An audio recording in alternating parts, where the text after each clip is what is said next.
दोस्तों आज 27 जून 2020 शनिवार का दिन हो चुका है। तो आइए फटाफट से बात कर लेते हैं आज के ताज़ा खबरों की और आज की बड़े खबरों की। दोस्तों आज की बड़ी खबरों में लॉकडाउन को लेकर एक बड़ी खबर आई है। आपको बता दें लॉकडाउन के समय को फिर से पूरे 1 महीने के लिए बढ़ा दिया गया है। तो अभी इस खबर की पूरी रिपोर्ट हम आपको थोड़ी देर में बताएंगे। इसके अलावा 31 जुलाई तक के लिए स्कूल वगैरह भी बंद कर दिए गए हैं और क्या क्या चीजें बंद की गई हैं इसके बारे में भी अभी हम आपको थोड़ी देर में बताएंगे। इसके अलावा आज की बड़ी खबरों में अनलॉक 2 को लेकर भी एक बड़ी खबर आई है। इसके अलावा आज की बड़ी खबरों में एक ऐसी खबर आई है जिसके तहत आप अपने फोन से ही अब ये पता लगा पाएंगे कि जो आप सामान खरीद रहे हैं वो चीन का है या इंडिया का है या किसी और देश का है। तो ये कैसे होगा इसके बारे में भी अभी हम आपको थोड़ी देर में बताएंगे। दोस्तों इसके अलावा आज की बड़ी खबरों में भारी बारिश को लेकर चेतावनी जारी की गई है। इसके अलावा आज की बड़ी खबरों में कई जगहों पर बिजली गिर सकती है। इसके अलावा एक ये भी ताज़ा रिपोर्ट आई है कि अगर कभी कहीं पर बिजली गिर जाती है तो आपको क्या करना है या इससे बचने के लिए आप क्या कर सकते हैं। तो दोस्तों आज हम आपको अपनी इस वीडियो में इन्हीं सब महत्वपूर्ण खबरों के बारे में बताने वाले हैं। तो वीडियो को बिना भगाए ध्यान से आखिर तक देखें ताकि कोई भी जानकारी मिस ना हो। बस वीडियो में आगे जाने से पहले आपसे छोटी सी रिक्वेस्ट है कि आप इस वीडियो को लाइक कर दें, शेयर कर दें, क्योंकि आपका लाइक शेयर करना ही हमारी मेहनत का फल होता है। तो आइए बिना देर किए चलते हैं सीधे आज की पहली बड़ी खबर की तरफ। दोस्तों आपको कोई भी महत्वपूर्ण खबर बताएं उससे पहले आइए आपको बताते हैं पूरे दुनिया भर का और भारत का चीनी बीमारी का बिल्कुल ताज़ा अपडेट। तो वर्ल्ड मीटर के मुताबिक पूरे दुनिया भर का चीनी बीमारी का ताज़ा अपडेट आपकी स्क्रीन पर है। जैसा कि आप देख सकते हैं कि पूरी दुनिया भर में चीनी बीमारी के टोटल मरीजों की संख्या हुई 98,23,564।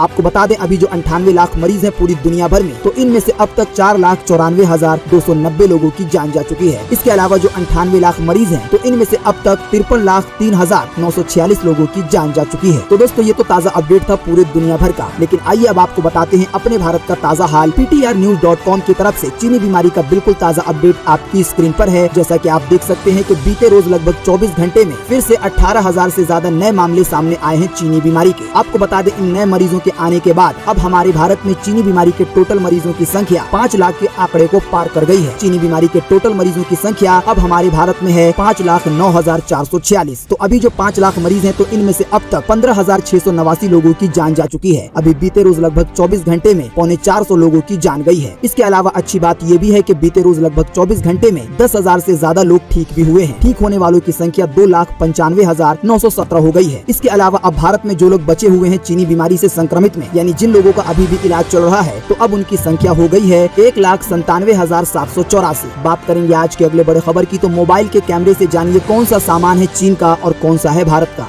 ये है तरीका। जी हाँ, भारत चीन सीमा विवाद के बाद से देश में चीन के हर चीज का बहिष्कार हो रहा है। सेना के जवान खुद भी देश के नागरिकों से चाइनीज सामान और ऐप का बहिष्कार करने की अपील कर रहे हैं। तो जब देश के जवान कर रहे हैं तो इसीलिए देश के बहुत सारे नागरिकों पर असर पड़ रहा है और बहुत सारे लोग चाइना के सामानों का बहिष्कार भी कर रहे हैं। दोस्तों लेकिन अभी हमारे भारत में चाइना के इतने ज्यादा सामान है कि अब ये पता लगाना मुश्किल हो गया है कि कौन सा सामान चाइना का है और कौन सा हमारे भारत का है या किसी और देश का है। तो इसके लिए एक ऐप आया है जिसका नाम है मेड इन इंडिया। आपको बता दें इस ऐप को आपको अपने फोन में इंस्टॉल करना है। उसके बाद आप जो भी सामान खरीदते हैं तो उसका जो भी बॉक्स है या उस सामान पर एक बार कोड होगा। वो कुछ इस तरह का होता है जैसा कि आप देख सकते हैं अपनी स्क्रीन पर। तो आप इस ऐप की मदद से अपने कैमरे का इस्तेमाल करते हुए इस बार कोड को स्कैन करेंगे तो आपको पता चल जाएगा कि वो सामान कहाँ पर बना है। इसके अलावा उस सामान की और भी बहुत सारी डिटेल आ जाएगी। बार कोड के नीचे कुछ नंबर होते हैं। आप अगर स्कैन नहीं कर सकते तो इन नंबर को डाल के भी ये पता लगा सकेंगे किसी भी सामान के बारे में। तो ये ऐप आपको कहाँ मिलेगा इसके बारे में अभी हम आपको थोड़ी देर में बताएंगे। बात करेंगे आज के अगले बड़े खबर की। तो अनलॉक 2 के लिए तैयार है देश। हवाई सफर, स्कूल और मेट्रो पर क्या होगा फैसला, आइए बताएं क्या है संभावना। जी हाँ, अगर आप नहीं जानते तो हम आपको बता दें कि 1 जून 2020 से हमारे भारत में लॉकडाउन के साथ अनलॉक 1 की भी प्रक्रिया चल रही है, जिसके तहत चीनी बीमारी के कारण जो चीजें बंद हो गई थी तो उसे खोला जा रहा है। आपको बता दें इस अनलॉक 1 के 3 फेज थे, यानी इसे 3 पार्ट में डिवाइड किया गया था। पहला पार्ट 8 जून से लागू हो गया है जिसमें बहुत सारी चीजों को सरकार की तरफ से खोल दिया गया है। जो इसका दूसरा पार्ट था तो अब वो लागू होने वाला है। आपको बता दें इस दूसरे फेज में ये बताया गया था कि जो भी मेट्रो वगैरह है, स्कूल कॉलेज वगैरह है, इसके अलावा और जो भी शिक्षा संस्थाएं हैं तो वो खुल सकती हैं। लेकिन आपको बता दें ताज़ा रिपोर्ट के मुताबिक ये बताया जा रहा है कि अभी चीनी बीमारी को लेकर भारत में हालात इतने ज्यादा खराब हो रहे हैं कि ऐसे में अनलॉक 2 में ये सारी सुविधाएं नहीं मिलेंगी, यानी स्कूल कॉलेज वगैरह कुछ भी नहीं खुलेंगे। और मेट्रो पर भी यही लगता है कि अभी मेट्रो नहीं चल पाएगी अनलॉक 2 में भी। लेकिन आपको बता दें कुछ विदेशी फ्लाइट को आने जाने की मंजूरी मिल सकती है। इसके अलावा आपको ये भी बताते चलें कि केंद्र सरकार ने राज्य सरकारों को अब ये अनुमति दे दी है कि वो लोग खुद इस बात का फैसला ले सकते हैं कि कहाँ पर क्या खुलेगा, स्कूल बंद रखना है या चालू रखना है। तो कई जगहों पर ऐसा हो सकता है कि कहीं पर स्कूल वगैरह खुल भी जाएं, लेकिन फिलहाल ऐसी उम्मीद कोई भी नहीं है। बात करेंगे आज के अगले बड़े खबर की। तो अनलॉक 2 में शुरू हो सकती है 4 धाम की यात्रा, सरकार जल्द करेगी फैसला। जी हाँ, जो अनलॉक 2 लागू होने वाला है, तो इसमें जो 4 धाम की यात्रा है वो शुरू हो सकती है, ऐसी रिपोर्ट आई है। उत्तराखंड सरकार की तरफ से जल्दी इस पर फैसला आने वाला है। बात करेंगे आज के अगले बड़े खबर की, तो दिल्ली में 31 जुलाई तक बंद रहेंगे सभी स्कूल, मनीष सिसोदिया ने दिया है बयान। जी हाँ, दिल्ली के उप मुख्यमंत्री मनीष सिसोदिया ने बीते रोज शुक्रवार को ये जानकारी दी है कि चीनी बीमारी के चलते दिल्ली के स्कूल को 31 जुलाई तक के लिए बंद कर दिया गया है। यानी दिल्ली में तो अब ये बात पक्की हो गई है कि यहाँ पर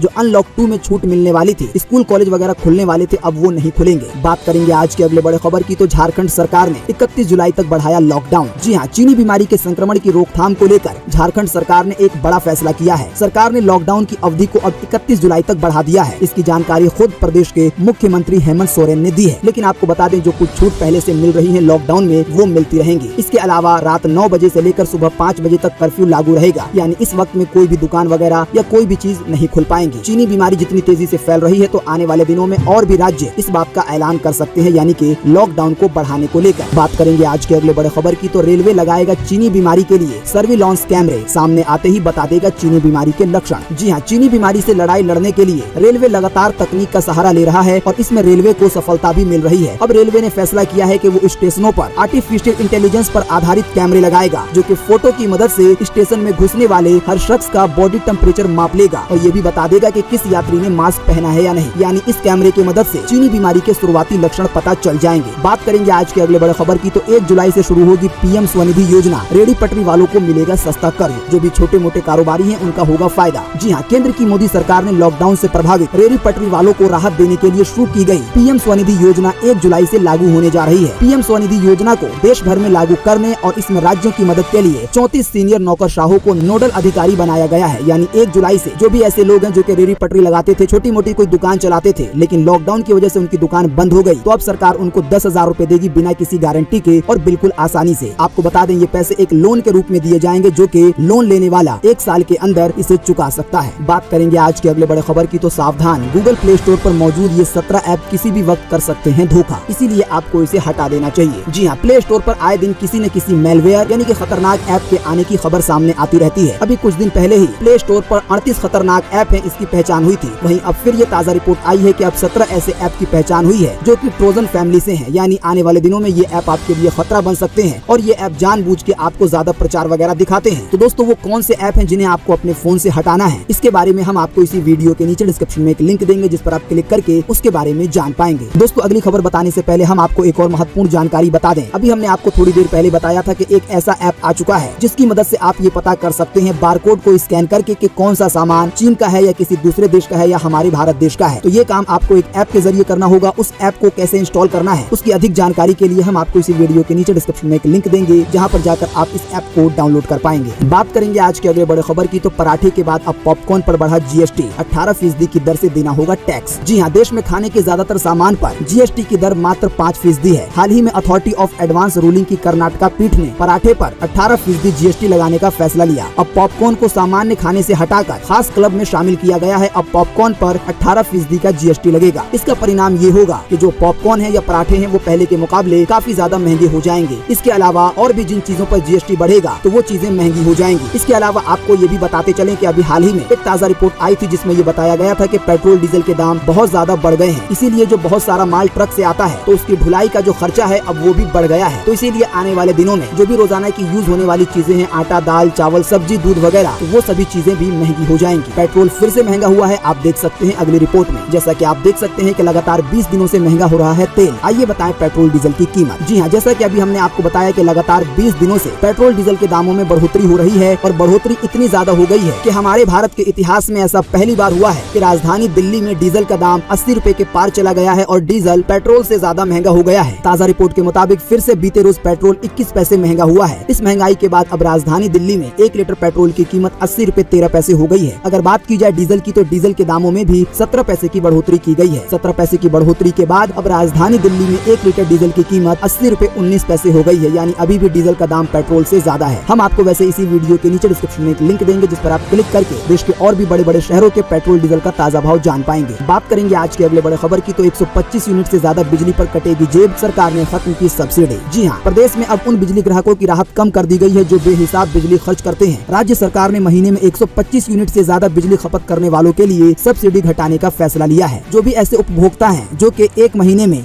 25 यूनिट से लेकर 200 यूनिट की बिजली खपत करते हैं तो उनके बिजली बिल में अब 40 रुपए से लेकर 113 रुपए की बढ़ोतरी हो सकती है। इसके अलावा जो लोग 200 यूनिट से भी ज्यादा खर्चा करेंगे तो इससे भी ज्यादा उनका बिजली का बिल आएगा। ये फैसला हिमाचल प्रदेश की सरकार की तरफ से लिया गया है। बात करेंगे आज के अगले बड़े खबर की तो एक ही दिन में भूकंप के 3 झटके, रोहतक मेघालय के बाद हिला लद्दाख। जी हाँ, देश में लगातार आ रहे भूकंप के झटके ने शुक्रवार को लद्दाख को हिला दिया। ताज़ा रिपोर्ट के मुताबिक लद्दाख में आए भूकंप का केंद्र कारगिल से 200 किलोमीटर दूर था। अच्छी बात यह है कि इसमें किसी को कोई नुकसान नहीं हुआ। इससे पहले शाम को मेघालय में भी भूकंप आया था बीते रोज। इसके अलावा बीते रोज रोहतक में भी भूकंप के झटके महसूस किए गए थे। तो एक ही दिन में हमारे देश में 3 जगह भूकंप के झटके महसूस किए गए अलग अलग समय पर। इससे पहले भी लगातार कई महीनों से रोजाना या एक आध दिन छोड़कर कहीं न कहीं पर भूकंप के झटके महसूस किए जा रहे हैं। तो ऐसे में आपको सावधान रहना होगा। भूकंप से बचने के आपको उपाय पता होना चाहिए। हम आपको इसी वीडियो के नीचे डिस्क्रिप्शन में एक लिंक देंगे जिस पर आप क्लिक करके जान पाएंगे कि कभी आप भूकंप में फंस जाते हैं तो आपको क्या करना है। बात करेंगे आज के अगले बड़े खबर की तो बिजली गिरना कैसे हो जाता है जानलेवा, कैसे बच सकती है जान, आइए बताएं इसके बारे में। जी हाँ, अभी पिछले दिनों वज्रपात यानी कि बिजली गिरने से उत्तर प्रदेश और बिहार के कई लोगों की मौत हो गई। बिहार के आपदा प्रबंधन विभाग के प्रधान सचिव ने बीबीसी को बताया है कि अन्य सभी जिलों में हुए जानमाल के नुकसान के बारे में अभी जानकारी जुटाई जा रही है। साथ ही में ये भी बताया गया है मौसम विभाग की तरफ से कि अभी आने वाले दिनों में इस तरह की और हालात रह सकते हैं, यानी कि फिर से बिजली गिर सकती है। तो दोस्तों, अगर कभी किसी पर बिजली गिर जाती है तो उसको आप छू सकते हैं, यानी उसको छूने से आपको बिजली नहीं लगेगी। उसको तुरंत आपको डॉक्टर के पास ले जाना चाहिए। इसके अलावा फौरन तौर पर आपको उसकी नब्ज चेक करनी चाहिए कि बिजली गिरने से कहीं उसकी जान तो नहीं चली गई। इसके अलावा जहाँ पर बिजली गिरती है तो वो शरीर में कहीं न कहीं से निकलती है, यानी 2 जगह पर बिजली के झटके या उनके निशान दिख सकते हैं, तो आपको उनको भी देखना पड़ेगा। दोस्तों, इसके अलावा बिजली गिरने से हड्डियां भी टूट जाती हैं। तो बिजली गिरने से आप क्या सावधानी कर सकते हैं, किसी को कैसे बचा सकते हैं, इसके लिए भी एक रिपोर्ट है जिसका लिंक हम आपको इसी वीडियो के नीचे डिस्क्रिप्शन में दे देंगे। इसके अलावा आपको बता दें कि कभी अगर बादल बहुत तेज गरजते हैं और आपके शरीर के रोए अगर खड़े हो रहे हैं तो आपको घर के बाहर नहीं रहना चाहिए। ऐसे हालात में आपको छाते का, इसके अलावा मोबाइल फोन का इस्तेमाल नहीं करना चाहिए। ऐसे में बिजली गिरने का खतरा ज्यादा बढ़ जाता है। बात करेंगे आज के अगले बड़े खबर की तो आज 27 जून को ये रहेगा मौसम का हाल। मौसम विभाग ने जारी किया है मौसम का पूर्वानुमान। जी हाँ, मौसम विभाग के अनुसार अगले 24 घंटे के दौरान बिहार में, उप हिमालय पश्चिम बंगाल में, सिक्किम में, असम में, मेघालय में, उत्तर प्रदेश में और पूर्वी राजस्थान के कुछ हिस्सों में गरज और चमक के साथ भारी बारिश होने की संभावना है। इसके अलावा तेज बौछारें भी पड़ सकती हैं। इसके अलावा झारखंड में, रॉयल सीमा में, दक्षिणी तटीय आंध्र प्रदेश में, तमिलनाडु के भी कुछ हिस्सों में, पंजाब में और अंडमान और निकोबार द्वीप समूह के भी कुछ हिस्सों में हल्की से मध्यम बारिश हो सकती है। इसके अलावा छत्तीसगढ़ के बाकी बचे भागों में, गंगीय पश्चिम बंगाल में, उड़ीसा में, तेलंगाना में, कर्नाटका में, केरल में, कोंकण में और गोवा में भी हल्की से मध्यम बारिश हो सकती है। इसके अलावा उत्तराखंड में, हरियाणा के भी कुछ हिस्सों में, दक्षिणी गुजरात में और मध्य प्रदेश के पश्चिमी भागों में हल्की बारिश हो सकती है। कहीं कहीं पर मध्यम बारिश भी हो सकती है। आपको बता दें अभी मानसून अपने देश में शुरू हो गया है, तो इसीलिए देश के अधिकांश इलाकों में अब बारिश शुरू हो रही है। बात करेंगे आज के अगले बड़े खबर की तो 15 जुलाई को आएगा सीबीएसई 10वीं और 12वीं क्लास का रिजल्ट, ऐसे होगी मार्किंग। जी हाँ, सीबीएसई ने 10वीं और 12वीं के पेपर कैंसिल करने के साथ ही ये ऐलान कर दिया है कि अब रिजल्ट 15 जुलाई तक जारी होंगे। आपको बता दें 10वीं और 12वीं के पेपर बचे हुए थे सीबीएसई के, तो अब वो पेपर नहीं होंगे। चीनी बीमारी को देखते हुए ऐसा फैसला लिया गया है। आपको बता दें ये पेपर 1 जुलाई से 15 जुलाई के बीच होने वाले थे, तो अब पेपर तो नहीं होंगे लेकिन अब रिजल्ट बिना पेपर के ही आ जाएगा। ताज़ा रिपोर्ट के मुताबिक जो ऐसे छात्र हैं जिन लोगों ने 3 से ज्यादा पेपर दे दिए हैं तो उन्हें बेस्ट 3 के औसत पर बाकी सब्जेक्ट में नंबर दिए जाएंगे, यानी जैसे 6 सब्जेक्ट हैं तो बाकी 3 के भी नंबर आपको जो पहले वाले 3 पेपर हैं उसके आधार पर दिया जाएगा। इसके अलावा जिनके सिर्फ 3 पेपर हुए हैं तो उनको बेस्ट 2 पेपर के आधार पर बाकी सब्जेक्ट के पेपर में नंबर दिया जाएगा। अधिक जानकारी के लिए आप सीबीएसई की वेबसाइट पर जा सकते हैं। बात करेंगे आज के अगले बड़े खबर की तो 27 जून को यानी कि आज आएगा यूपी बोर्ड के 10वीं और 12वीं का रिजल्ट। जी हाँ, यूपी बोर्ड 10वीं और 12वीं के रिजल्ट आज शनिवार को यानी कि 27 जून 2020 को दोपहर 12:30 बजे घोषित किया जाएगा। आपको बता दें 50 लाख से ज्यादा स्टूडेंट अपने रिजल्ट का लंबे समय से इंतजार कर रहे थे। चीनी बीमारी और लॉकडाउन के कारण रिजल्ट आने में देरी हो गई थी, लेकिन आज ये रिजल्ट दोपहर 12:30 बजे आ जाएगा। रिजल्ट कहां पर जाकर चेक करना है इसके लिए हम आपको इसी वीडियो के नीचे डिस्क्रिप्शन में एक लिंक दे देंगे। दोस्तों, अगली खबर बताने से पहले आपके लिए एक बड़ा सर्वे और एक बड़ा सवाल। अगर आप इसमें हिस्सा लेंगे और इस सर्वे का जवाब देंगे तो इससे बहुत कुछ पता चलेगा पूरे देश भर के लिए। जैसा कि हमने आपको बताया कि झारखंड समेत एकाध राज्यों ने लॉकडाउन की अवधि को फिर बढ़ा दिया है, तो आप हमें इसी वीडियो के नीचे कमेंट बॉक्स में कमेंट करके बताएं कि चीनी बीमारी के खतरे को देखते हुए क्या पूरे देश में ही लॉकडाउन को 31 जुलाई तक बढ़ा देना चाहिए या नहीं बढ़ाना चाहिए। तो फटाफट से अपना जवाब इसी वीडियो के नीचे कमेंट बॉक्स में लिख डालिए अपने पर्सनल राय के साथ। बात करेंगे आज के अगले बड़े खबर की तो सरकारी इंजीनियर बनने का यहाँ है मौका। 1,10,000 रूपए तक मिलेगी सैलरी। जी हाँ, इंजीनियरिंग डिग्री वालों या फ्रेशर के लिए सरकारी नौकरी पाने का अभी एक सुनहरा मौका है। लोक सेवा आयोग में कई पदों पर भर्तियां निकाली गई हैं, जिनमें आप 24 जुलाई 2020 तक आवेदन कर सकते हैं। इसके अलावा आपको बता दें कि स्वास्थ्य विभाग में भी सरकारी नौकरी की वैकेंसी निकाली गई है, जिसमें आप 14 जुलाई 2020 तक आवेदन कर सकते सकते हैं। तो ये 2 तरह की वैकेंसी है। हम आपको इसी वीडियो के नीचे डिस्क्रिप्शन में एक लिंक देंगे, जिस पर आप क्लिक करके इन दोनों ही वैकेंसी के बारे में अधिक जानकारी प्राप्त कर पाएंगे कि कैसे अप्लाई करना है। तो दोस्तों, आज 27 जून 2020 की यही ताज़ा खबरें थी और महत्वपूर्ण खबरें थी। उम्मीद करते हैं इससे आपको काफी कुछ जानकारी मिली होगी। हम बस इसके बदले में आपसे इतना ही चाहते हैं कि आप इस वीडियो को लाइक कर दें, शेयर कर दें, क्योंकि आपका लाइक शेयर करना ही हमारी मेहनत का फल होता है। वीडियो देखने के लिए आपका बहुत बहुत धन्यवाद। Thanks for watching.